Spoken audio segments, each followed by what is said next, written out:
بسم اللہ الرحمن الرحیم۔ نجرانی پادری اور مولا علی علیہ السلام۔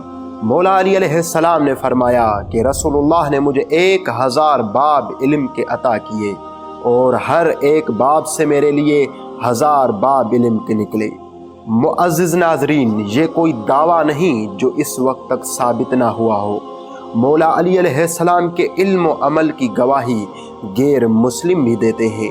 میرے مولا علی تو وہ ہیں جو منبر کوفہ پر بیٹھ کر سلونی کی دعویٰ کیا کرتے تھے کہ اے دنیا والو، مجھ علی سے جو پوچھنا چاہو پوچھ لو، اس سے پہلے کہ میں اس دنیا میں نہ رہوں، اور یہ بھی جان لو علی زمین سے زیادہ آسمان کے راستوں کو جانتا ہے۔ معزز ناظرین، اسی سلسلے کی کڑی آج کا ہمارا یہ موضوع ہے جو آپ ناظرین کے سامنے پیش خدمت ہے۔ عمر ابن خطاب کی حکومت کے ابتدائی ایام میں نجران کا پادری آیا اور کہا، اے مسلمانوں کے حاکم، ہماری زمین برفانی ہے، بہت کم فصل دیتی ہے، لشکر کشی برداشت نہیں کر سکتی، لہذا زمینوں کے ٹیکس ہر سال آپ کو دینے کی ضمانت دیتا ہوں۔ عمر ابن خطاب نے اس کو ضامن بنا دیا۔ اس کے بعد وہ ہر سال اراضی کا ٹیکس لایا کرتا اور عمر ابن خطاب وصولی کی رسید لکھ دیتا تھا۔ ایک مرتبہ جب وہ پادری آیا تو اس کے ساتھ ایک جماعت بھی تھی، ان میں بزرگ اور خوبصورت و زیرو شخصیتیں بھی موجود تھیں۔ بس عمر ابن خطاب نے ان سب کو اللہ اور رسول اللہ اور کتاب اللہ کی طرف دعوت دی اور اسلام کی فضیلت کی اشیاء کا تذکرہ بھی کیا اور مسلمانوں کو جو فضیلتیں حاصل تھیں ان کا بھی ذکر کیا۔ عمر ابن خطاب کی یہ ساری گفتگو سن کر اس پادری نے کہا، اے خطاب کے بیٹے، کیا تم اپنے قرآن میں یہ پڑھتے ہو کہ جنت کی وسعت تو زمین و آسمان جیسی ہے؟ تو یہاں پر سوال یہ ہے کہ پھر جہنم کہاں ہوگی؟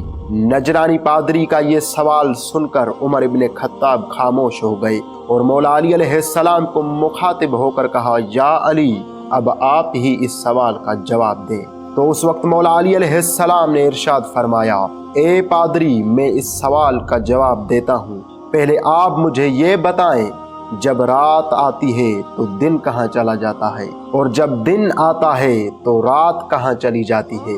سوال کے جواب کو سننے کے بعد پادری ابن خطاب سے مخاطب ہو کر پوچھتا ہے، اے عمر، یہ جوان کون ہے؟ مجھے آج تک ایسا جواب کسی نے نہیں دیا ہے۔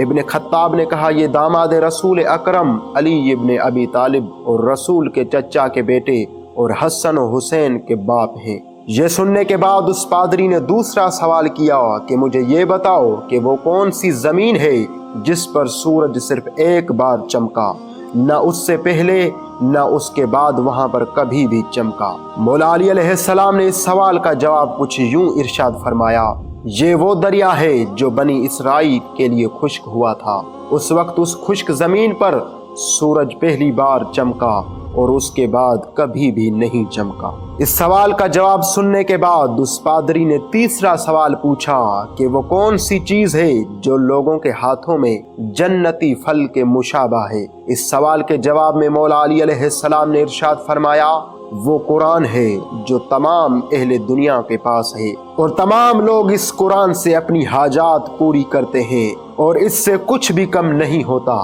جنتی پھل بھی ایسے ہوں گے کہ استعمال کے باوجود کبھی کم نہ ہوں گے۔ اس سوال کے جواب پر پادری نے کہا، بالکل آپ نے سچ فرمایا یا علی۔ پھر چوتھا سوال پوچھا کہ یا علی، مجھے یہ بتاؤ، کیا آسمان کے تالے ہیں؟ آپ علیہ السلام نے فرمایا، ہاں، اللہ سے شرک کرنا آسمانوں کا تالا ہے۔ اس پر پادری نے پوچھا، اس تالے کی چابی کون سی ہے؟ آپ علیہ السلام نے ارشاد فرمایا، اشہد اللہ الہ الا اللہ اس تالے کی چابی ہے، اس کلمے سے عرش تک کوئی حجاب اور پردہ نہیں۔ پادری نے پھر پوچھا، وہ پہلا خون جو زمین پر گرا کس کا تھا؟ مولا علی علیہ السلام نے ارشاد فرمایا، ہم وہ نہیں کہتے جو آپ لوگ کہتے ہو کہ چمگادڑ کا زمین پر پہلا خون گرا، بلکہ جناب حوا کا قابیل کی ولادت کے وقت گرنے والا خون پہلا خون ہے جو زمین پر گرا۔ ان سب سوالوں کے جواب سننے کے بعد اس پادری نے عرض کیا، یا علی، اب صرف ایک مسئلہ باقی ہے